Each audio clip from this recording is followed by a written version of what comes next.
Good morning, everyone. Welcome to 2026, our first presentations. But Dr. Michelle Yemen, she's a dedicated hematologist at Ampath with a particular interest in coagulation and a strong commitment to evidence-based scientific medicine.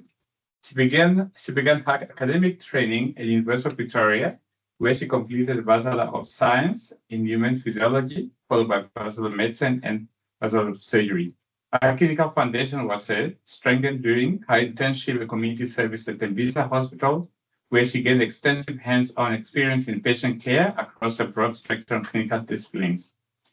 Dr. Michelle completed her postgrad training in hematology at Sefako Makgatho Health Science University. She remained deeply committed to continue professional development and further enhance her expertise by obtaining a distinction in the principles of patient blood management course presented by University of Pretoria State. In addition to her clinical work, she is founder member of the Wednesday podcast and serves as coordinator for the speaker, preparing her interest in education, multidisciplinary engagement, and professional dialogue within laboratory and clinical medicine. Outside of her professional life, Dr. Yemen enjoys hiking and has fondness for cats. She recently completed her communion in cat, while breaking her commitment to professional and ethical development. Up to you. Thank you, Emmanuel. Thanks for the nice introduction and the addition of my personal social cats interest. So today I thought I'm going to present you an interesting topic. It's a topic that we usually forget about. It's glucose 6-phosphate dehydrogenase deficiency. So the reason why I decided to quickly recap on memory is I had an interesting case where an integrative doctor phoned me because we're diagnosing more intermediate glucose 6-phosphate dehydrogenase female patients. And at the end of the presentation, I'm going to see why this is actually worrisome. With advances in our diagnosis, we can actually detect patients that were missed throughout the years. And these patients got an increased risk of getting an acute hemolytic episode when they're exposed to certain drugs. And as we learn more about the disease and as the patient presents, you'll actually learn that the drug lists are actually expanding, the infections and also stressors can result in an acute hemolytic episode.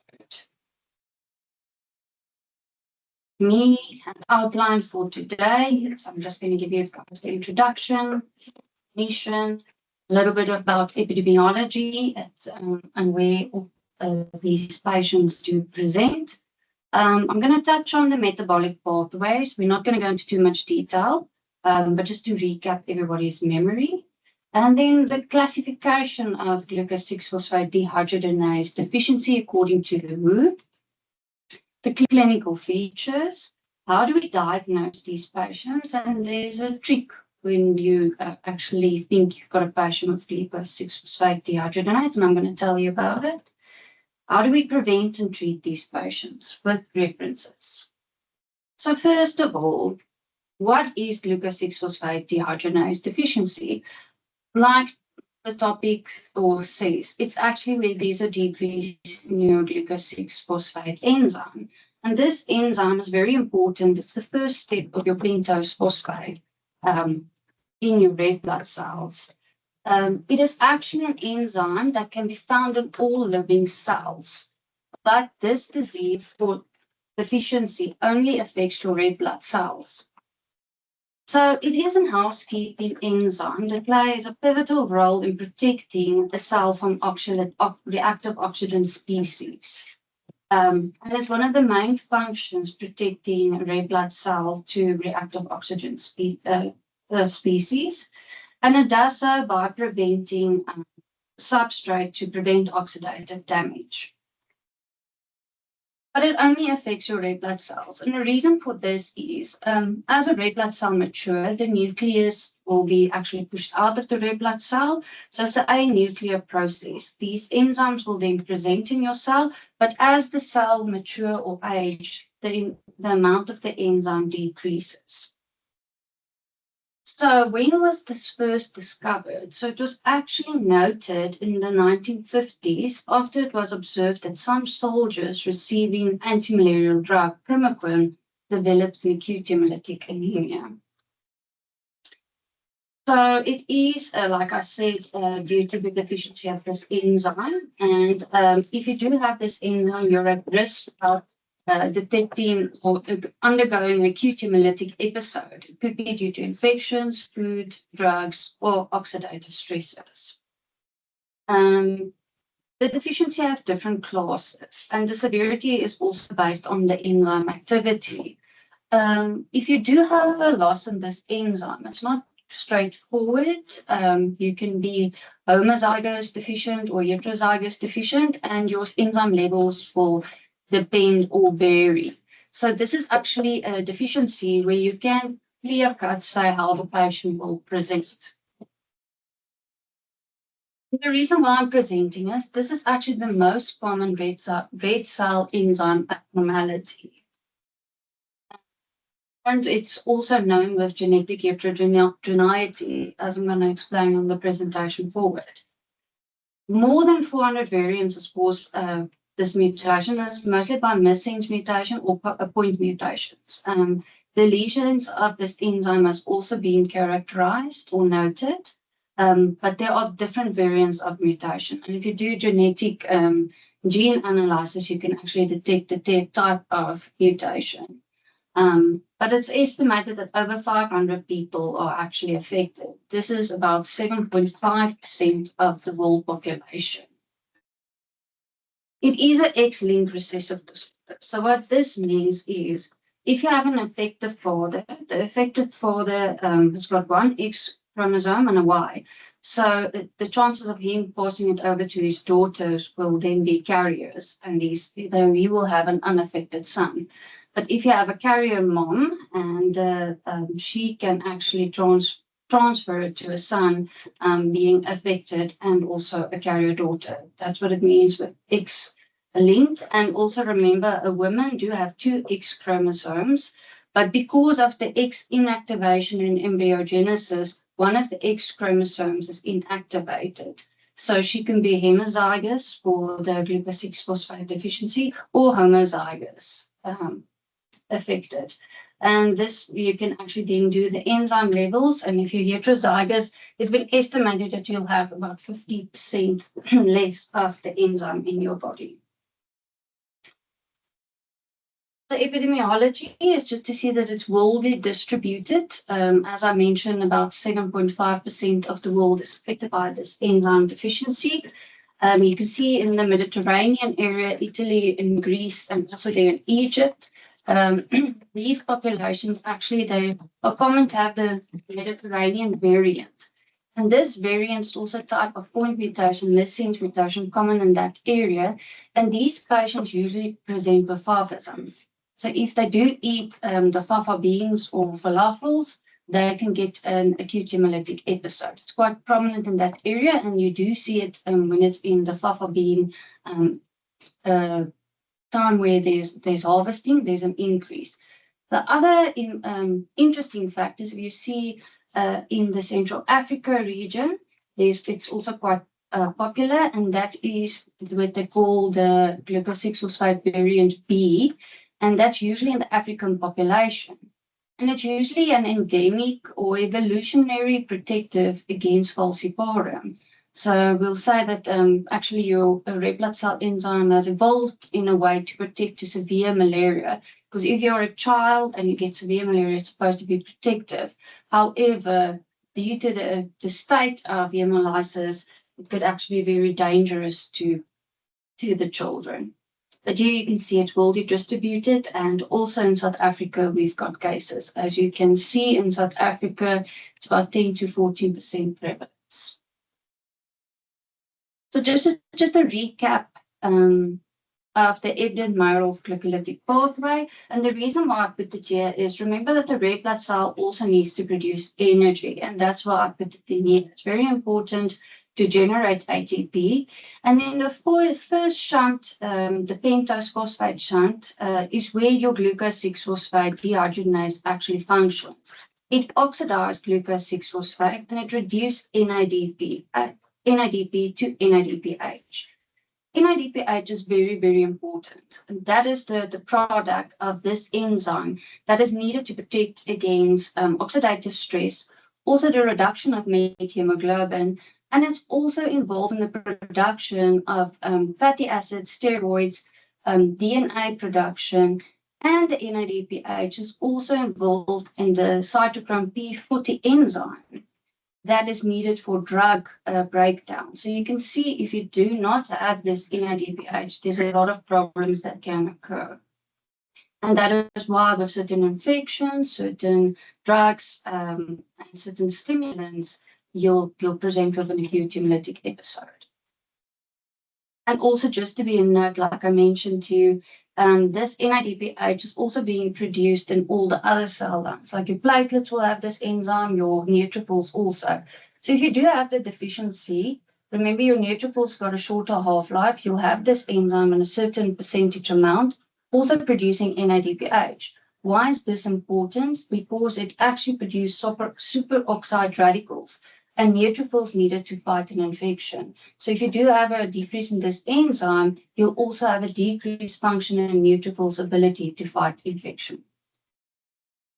So in quick terms, if you do have a reduction in this enzyme, you'll have a reduction in your NADPH, and that will lead to reduction in glutathione, which is supposed to be fighting free oxidant radicals. If you don't have it, your red blood cell is actually at high risk of undergoing hemolysis. And I'm going to explain the process now. But at the end result, if you do not have this enzyme, your red blood cells are prone to free oxidant radicals with breakdown of the red blood cells. So according to the WHO, they've classified the glucose 6-phosphate dehydrogenase deficiencies. And I want you guys to pay attention to this, but also forget it, because it's they've classified it, but they revised the classification, and it's previously it was divided into class 1 with severe enzyme deficiency less than 10%, and they present with a non-spherocytic hemolytic anemia. And severe type 2 is also with 10% less of enzyme activity, but it's more common in the Mediterranean population. And this is because this type 2 and the Mediterranean, the half-life of this glucose 6-phosphate is shorter. And that's why they correlated they've got an increased risk to the FAFA events. Your type 3 is the moderate, where there's about 10 to 60% enzyme activity, where you get hemolysis when the patient is under stress. This is usually in the type B, the African population, where it's usually common in people with the malaria prophylaxis to get an acute hemolytic disease. And then you get that they put in this classification a mild to a none. As you can see, the enzyme level is just mildly affected low. It could also be increased, but they don't have any clinical presentations. And then they've added a 5th classification where there's an increase in the enzyme activity. And it's only been documented in one patient, never ever before. So that made the classification.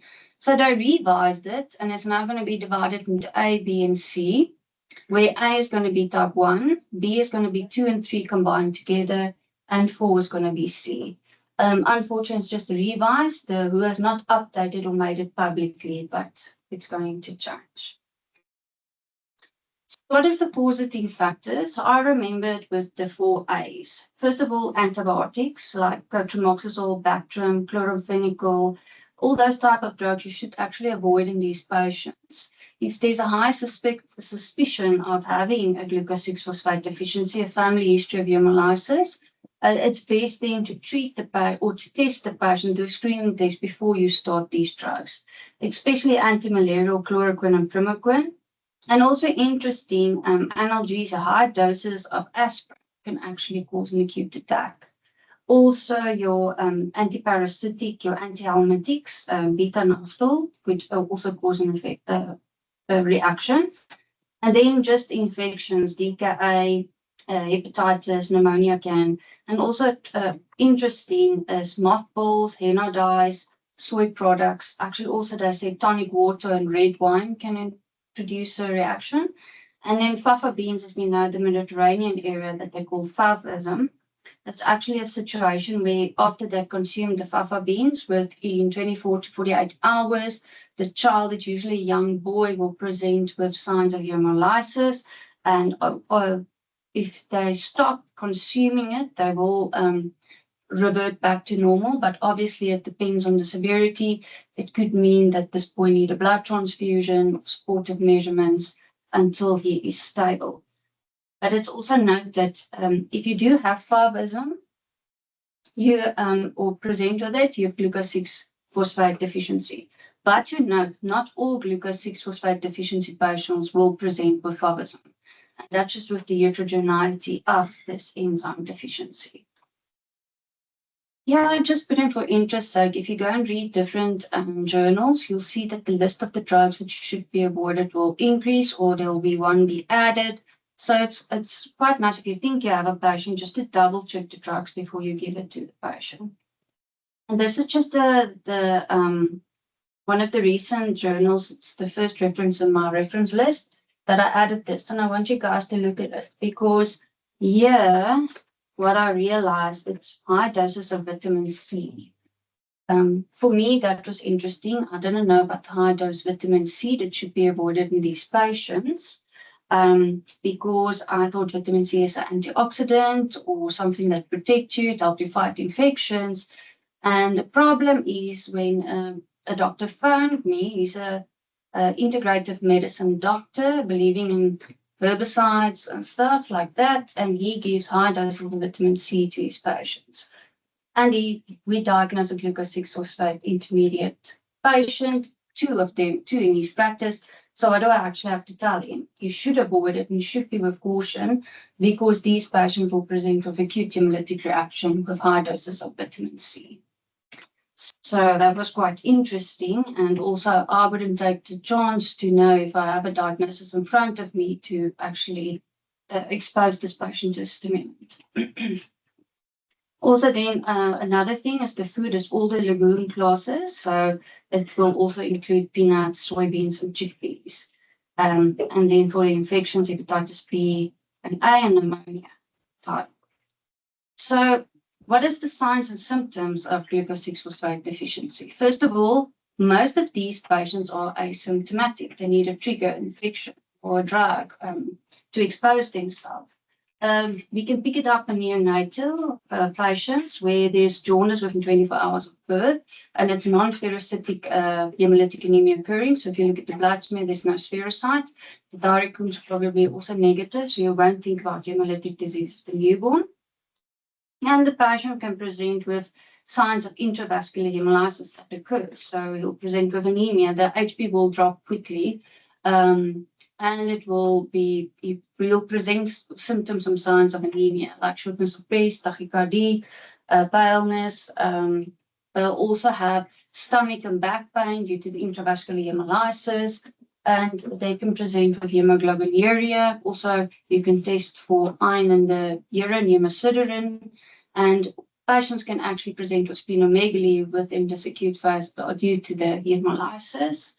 And there's also a certain population of patients with glucose 6-phosphate that can present with chronic hemolytic anemia.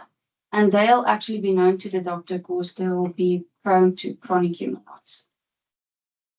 So what is the indications? When do we test for this enzyme? Well, first of all, when there's a history in this patient's family, and if you think you want to give a drug, usually a dapsone and dermatologist, they usually test because they're very scared that they're going to get a hemolytic reaction. Also, if the patient presented with hemolysis after you started giving a drug, like I mentioned, the hemolytic anemia neonates, that you did not see the spherocytes of peripheral blood. Also, if you get a hemolysis and the patient's presenting with signs of hemolysis, but there's no spherocyte in blood, I'm going to explain to you guys now, what do you look for in peripheral blood smear? So if we do get accidentally a peripheral blood smear going through and we see bite cells, we're going to find a doctor and ask them clinical presentation and to actually investigate for glucose 6-phosphate deficiency. It's important if you do have a patient with a sickle cell and thalassemia disorders, just also to rule out this enzyme deficiency because of the evolutionary protective mechanism against falciparum. They've seen coordinates of an enzyme deficiency in these patients. And also you don't want to miss this enzyme deficiency in these patients that's already increased risk of anemia. Like I said, if there's a history of favism, or a history of glucose 6-phosphate deficiency, and then also in oncology patients before starting rasburicase, because that's a drug that can increase the hemolytic state. And then if on a rare occasion, the hematopoietic stem cell transplant is from a donor that you know is glucose 6-phosphate deficient. So how are we going to investigate for these patients? First of all, we're going to do an FBC with a different morphology. And the morphology will actually give it away to us. I'm going to explain now. But we're also going to do a reticulocyte count. Obviously, it's hemolysis. The reticulocyte count will be high. We're going to do a full hemolytic screen where we'll see the LDH will be high, optoglobin will be low, unconjugated bilirubin will be increased, and the direct Coombs test will be negative. We do then a supravital stain. That is just to detect these Heinz bodies in these patients that we usually will be seeing, and it's indicated here in this pink picture. Heinz bodies is actually a denaturation of the hemoglobin that will precipitate on a red blood cell wall, and that's what we can pick up with this stain.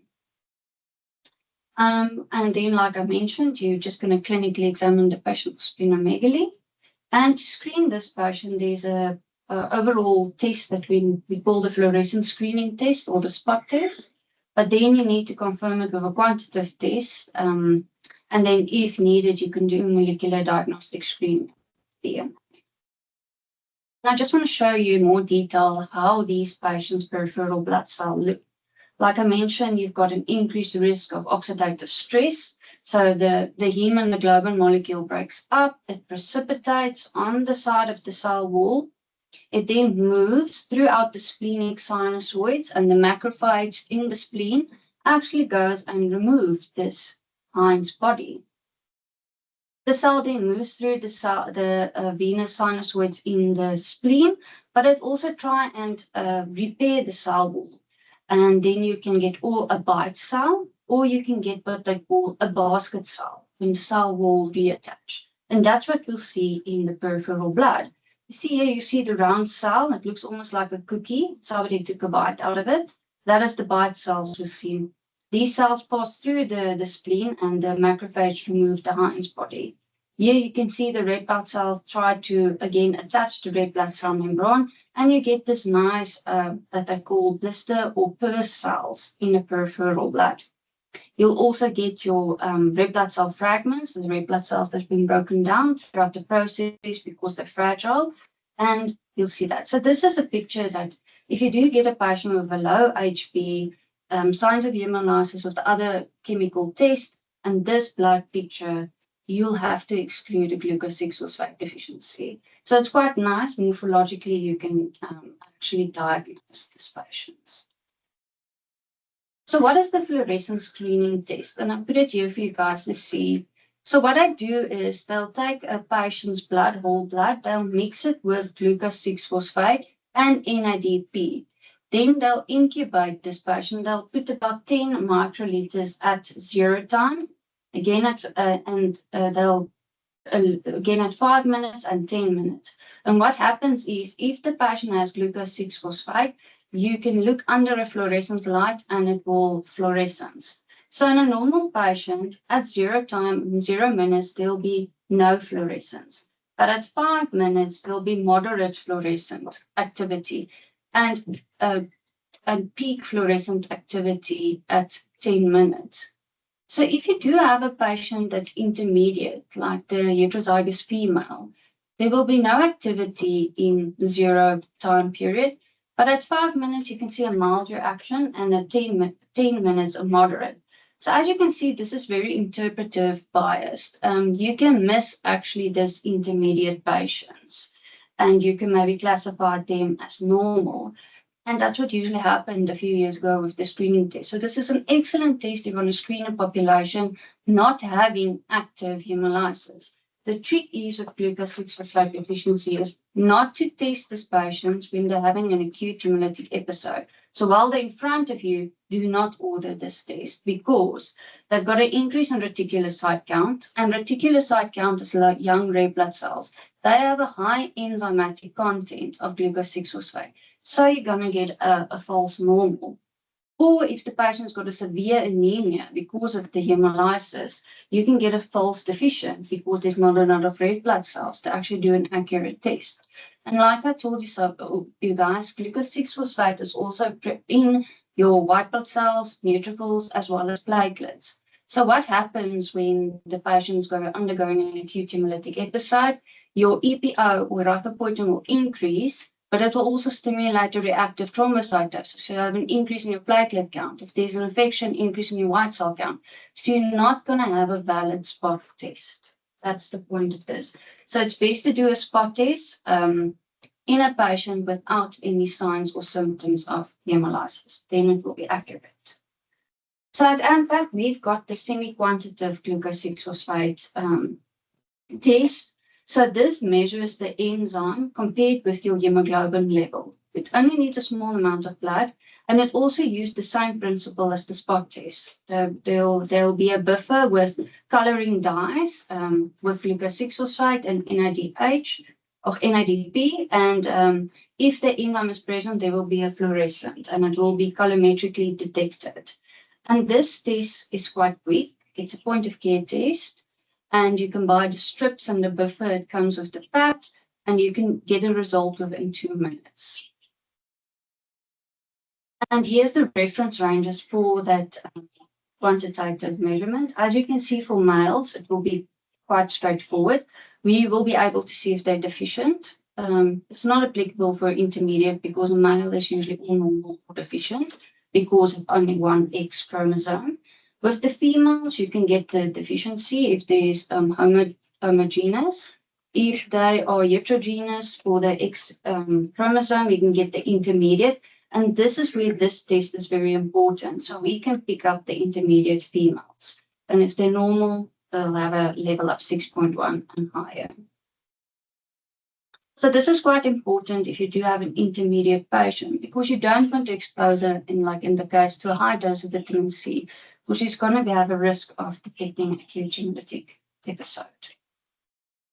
So how do we treat or prevent this deficiency? So first of all, if you think or you've got a suspicion that the patient's got glucose 6-phosphate deficiency, stop the drugs the patient is on. See if the patient responds.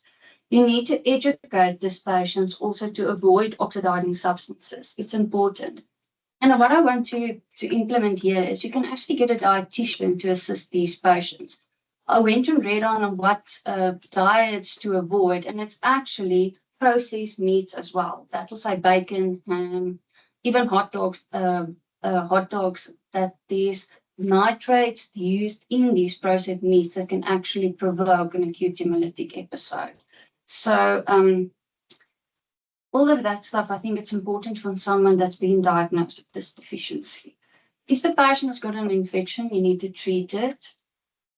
And very important, because of the intravascular hemolysis occurring, it's important to maintain a high urine output just to prevent kidney damaging. And also, you'll see that patients with a severe episode will need supportive management with a blood transfusion. And because of the hemolysis occurring, folic acid supplementation is important because this is so severe that they'll get a folic acid deficiency. And so for future treatment, you can actually, if you've got this enzyme deficiency, treat it with allogeneic bone marrow transplant or by gene therapy, but it's not yet been attempted.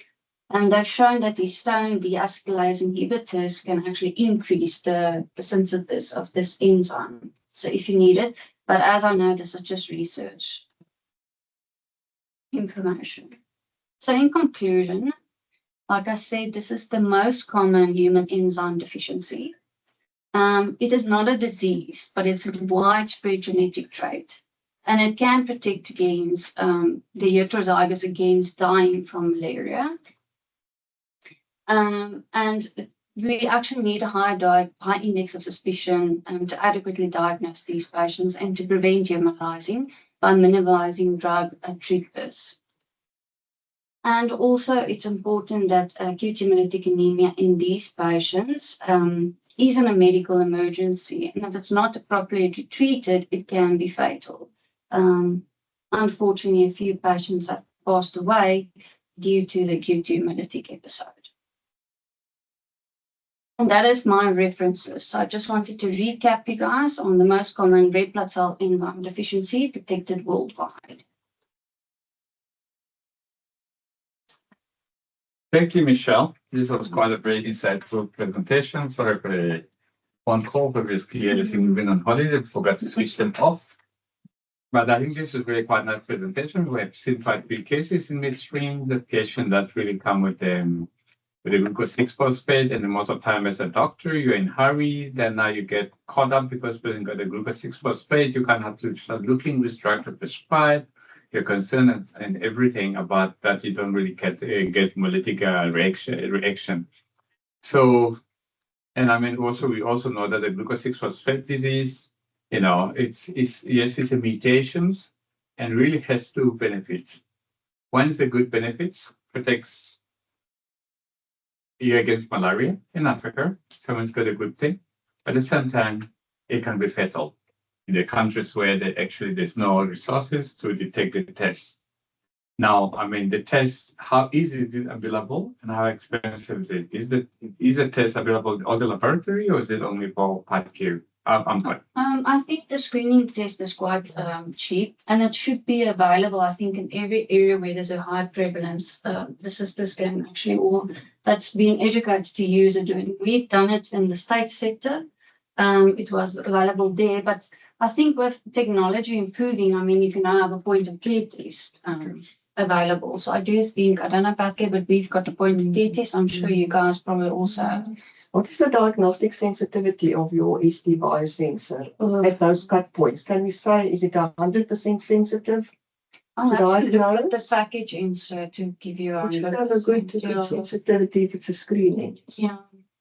So I think it is good sensitivity. They've also got the limitations that they try and tell you. But I mean, we've picked up so many intermediate patients that were missed that it's actually quite scary how many we have. So.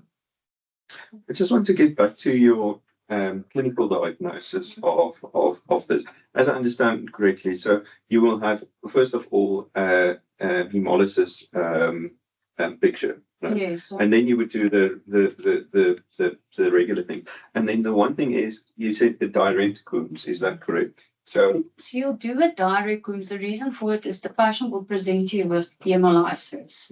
You'll do a direct Coombs to exclude that it's an OTD. So, because it's usually non-spherocytic hemolytic anemia. So you won't see spherocytes on the blood smear. I think if it's a chronic one, you will get the spherocytes because the red blood cell membranes will be stiff. But the direct Coombs will be negative.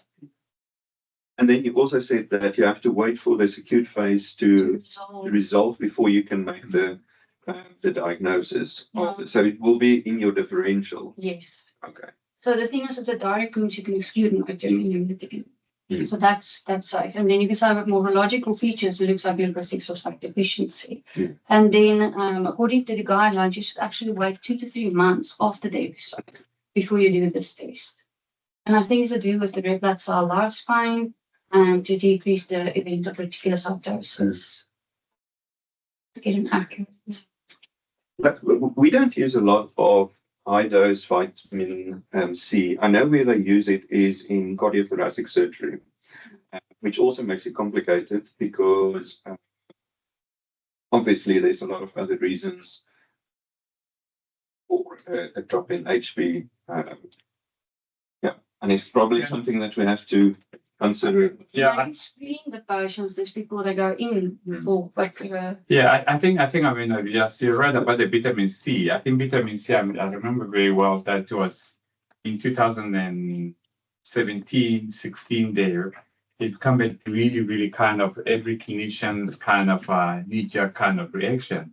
And that's based on the study, which was really a very substantive study was produced by Paul Melk, one of the former South African intensivists, who actually postulated that vitamin C and thiamine in higher doses actually has benefit in patients with septic shock, but also in malignant and everything. So there were quite a few trials, but most are really underpowered trial.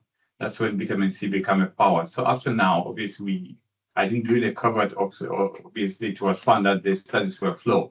So there was really no benefit. But of course, that has not prevented a lot of general practitioners, doctors, and there actually was prominent to be giving these patients actually vitamin C higher dosage to kind of, the thing is can be having antioxidant, which will be very also again not proven to the such kind of extent. So yes. So now, I mean, vitamin C, we know that if you got higher dose, you can have increased risk of bleeding.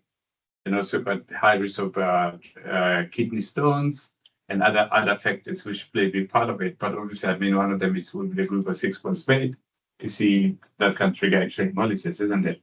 Yeah. So the question that people actually need to be very aware of it. But I mean, we also see quite a lot of conditions that give you what you call pre-hepatic hemolysis.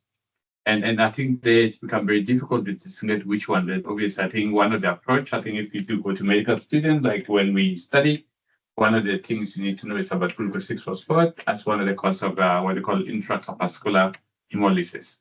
And you really have to understand it. And I think most of the time, I think the testing, but now the testing becomes really available and that becomes quite easy. So for vitamin C, I think before you actually prescribe it, you need to look at your LFT, look at your bilirubin levels, and you have to look at the strict guidelines to say when do you call it hemolytic, when do you say actually call it hepatic, and that really got to do with the percentage of the unconjugated bilirubin. You know, in the past they would say when it's more than 85%. You know, and now I think probably the definition models remain the same, so you kind of need to be very before you make that diagnosis. What is the definition of a high dose vitamin C? One Because gram everybody per got 1 gram a day. 1 gram. Yeah. It's actually 3 grams a day. That's what they're giving in septic shock on the fall nerve study, which is on timing. Well, I read this, they say more than 1 gram. I think that cardiac arrest. The SNP, they used to say for acute flus and those kind of things, you can give up to 1 gram. Beyond that, it bypasses and it just gets spilled in the urine. Yeah, I think cardiac arrest, he uses 1 gram 3 times a day. Yeah. So yeah, so good 2, 3. Well, let's trace around. How much vitamin C actually do we get in our orange? If I eat so much oranges, how many oranges I need to eat actually to get behind vitamin C toxicity? But it's different because if it goes through your gastrointestinal system, you only absorb what you need. Yeah. If you give it in a drip, you get 1 gram 3 times a day. So you don't have a. Yeah, but now there's about 2 to 3 cups actually of the pure orange juice got a very high level of vitamin C. Yeah, they talk about the high dose. I think it's an acute high dose exposure. So, but they say to use it in caution. But I presume as well with all these IV clinics, that's probably very, very weird. They're getting high doses of vitamin C. I don't. So it must be either in hospitals or in these infusions. I mean, at home you're not going to get a very high dose. I know so many GPs, or they're practicing as GPs, just doing these kind of IV clinics. Yeah. And you don't know how much vitamin C they put in a liter. So yeah, they put as much as they can. I know one of my patients was supposed to go for that actually. You know, he flew from Cape Town and so his way to Paris. I mean, Paris in next year. Yeah, that's where they go. They go for stem cells, they go for vitamin C infusion, and they really quite pay a lot of money. So, you know, in hope that everything, all their cancers, all the everything, which is for me so awesome because you go to Paris. Instead of going to Paris. I was wondering about the stem cell transplants. One would think that they would screen for these deficiencies before doing the I transplant. think you need an index of suspicion and also family history. It's not someone that you just go and screen all these patients for. No, Definitely not. but just the intermediate, I think, because we pick them up and the doctors that do give the high dose vitamin C, I'll just make sure I've got, I'll do the, just a point of care test and cover myself for in case a hemolytic reaction occur and you just So that's what I would do. I'll just be careful, I think. I think with us, we just look at the clinical picture and the lab results. If there's nothing suggestive, and I mean, the morphology is very telling. The bite cells, the blister cells, if they're not there, it's not But really. if it is heterogeneous and it is intermittent, you might catch it in that normal If period. you don't have an acute, you're not going to pick it up. You need a stressor that will give you the morphological picture. So you don't want to get an intermediate lady that you can do the quantitative test. You know she is that. So with her, you need to be careful whatever you expose it to, because she can get an acute hemolytic episode. So far, I haven't seen any patients whenever I was practicing, I haven't seen a single G6PD post-transplant being diagnosed. I mean, it's not that common. But then the take-home message, obviously, the doctors that were obviously giving a lot of vitamin C, I think they need to do liver function post-transfusion, isn't it? Pre and post, to see whether the patient got the glucose 6-phosphate or not, isn't it? If you're going to use that in your ICU or critical care or wherever, I think you might need to do a LFT after that to see whether, because that will point. But it's not just vitamins, it's all the other drugs as well. So, and the ones that we use that comes up is the plasma for the patients with rheumatoid arthritis, and then the antibiotics and stuff. So, yeah, I'm not sure. I will remember to ask a patient if they've had beans or not. I think that's going to be the difficult one, especially because we don't see it a lot. Not yet, So, no. not something. I think in our population, we've got more the one, the African one, that's to drug sensitivity. Well, thank you. I think it's been really quite insightful presentation. I mean, we see those things quite a lot. I think for us, it's just is those things that you don't encounter frequently in your clinical practice, and that's really throw you off the cliff, and sometimes that's actually increased mortality in your outcome, because you end having patients going to liver failure and you don't know what's really happening. And of course, we don't go and look into the drugs. We don't even test for glucose 6-phosphate. And then out of that, the liver really deteriorates and increase mortality. I mean, we've seen those in ICU or post-surgical. Then you really don't know why the patient goes into liver failure. And you think the surgeon has cut the biliary tree. So you always can become a blame game of actually going back to the drawing board and actually see, does this patient having other contributor, because glucose 6-phosphate become really very important. The vitamin that you actually need to eat, a deficiency that you actually need to have a lot, before you actually start pointing fingers. So maybe that's why I think we need to really consider clinical and make sure you integrated the clinical and also obviously the laboratory medicine together. So at least, have those cases discussed with the hematologist, and maybe have a look at the reticulocyte count. And I mean, we also know that reticulocyte count is not given like in the past. In the past, when you do full blood count, you have a retic count and retic index, but now you need to ask for it specifically. The medical aids don't pay if you don't request it. We can't take initially. Yeah, that's where the problem comes in. So it means you will actually struggle. Yeah. I think it is 8 o'clock. Am I wrong? No. It's quite great. So thank you very much. Please join us for our next discussion next week, Wednesday again. And looking forward to Tuesday presentation. We paused for a month before we started. And we're really grateful that you're joining us. And the podcast will be available online. Thank you so much, Michelle. Thank you.